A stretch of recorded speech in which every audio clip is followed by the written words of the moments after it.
శ్రేణి సంధానం నుండి ఈ ఎక్స్పెరిమెంట్ చేద్దాం. ఇది ఒక నిరోధం తీసుకున్నాం, అటువంటిదే ఇంకో నిరోధం కూడా తీసుకున్నాం. ఈ నిరోధం తాలూకా రెసిస్టెన్స్ ఎంత ఉందో ఒకసారి మనం పరిశీలన చేద్దాం. జాగ్రత్తగా గమనించండి. మల్టీమీటర్లో ఏం కనిపిస్తుంది? 32. సో దీని తాలూకా రెసిస్టెన్స్ ఎంత అయింది? 32 ఓమ్స్. సో ఇది ఈ ప్రకారం పెట్టేసి మరొక నిరోధాన్ని తీసుకుందాం. దీని తాలూకా రెసిస్టెన్స్ ఎంత చూద్దాం. ఇది కూడా 32. అంటే రెండు నిరోధాలు కూడా సమానమైన రెసిస్టెన్స్ కలిగి ఉన్నాయి. So R1 32 ohms, R2 32 ohms. మనకి ఫలిత నిరోధం R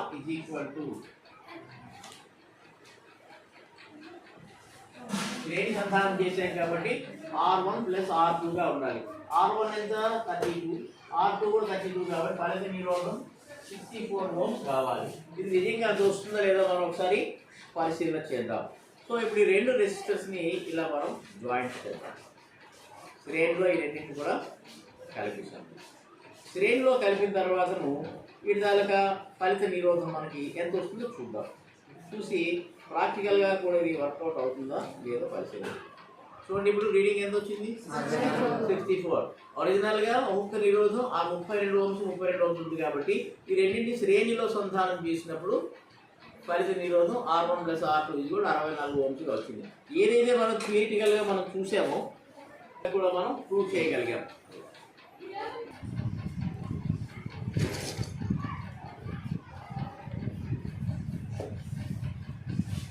ఓకే, ఈ రెండు నిరోధాన్ని సమాంతర సంధానం చేసేటప్పుడు ఈ రెండు నిరోధాలు పైన ఉన్నట్టు ఈ చివరి కోసం కలిపియాలి. మనం కలిపిస్తే ఏం జరుగుతుందో చూద్దాం. అప్పుడు వాటి ఫలిత నిరోధం ఎంత వచ్చిందో చూసి పరిశీలన చేద్దాం.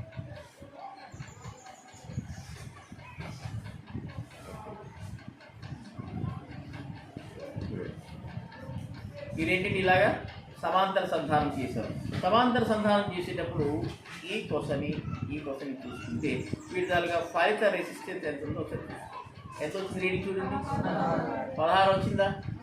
How far it is exactly చూడండి. మనం ఇందనగా ఏదైతే థియరిటికల్గా అక్కడ చూసామో అక్కడ R1 32, R2 32 ఓమ్స్ తీసుకున్నాం. 1/R 1/R1 plus 1/R+ చూపెట్టాం. ఆ ఫార్ములా ప్రకారం చేస్తే 1/R 1/16 వచ్చింది. దేనివల్ల ఫలిత నిరోధం R 16 ఓమ్స్ అని వచ్చింది.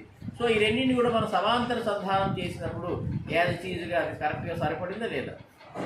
సో ఈ విధంగా మనం ఏదైతే థియరిటికల్గా నేర్చుకున్నామో దాన్ని ప్రాక్టికల్గా ప్రూవ్ చేయగలిగినప్పుడు ఇది ఎప్పటికి కూడా మర్చిపోకుండా మనం చేయగలుగుతాం.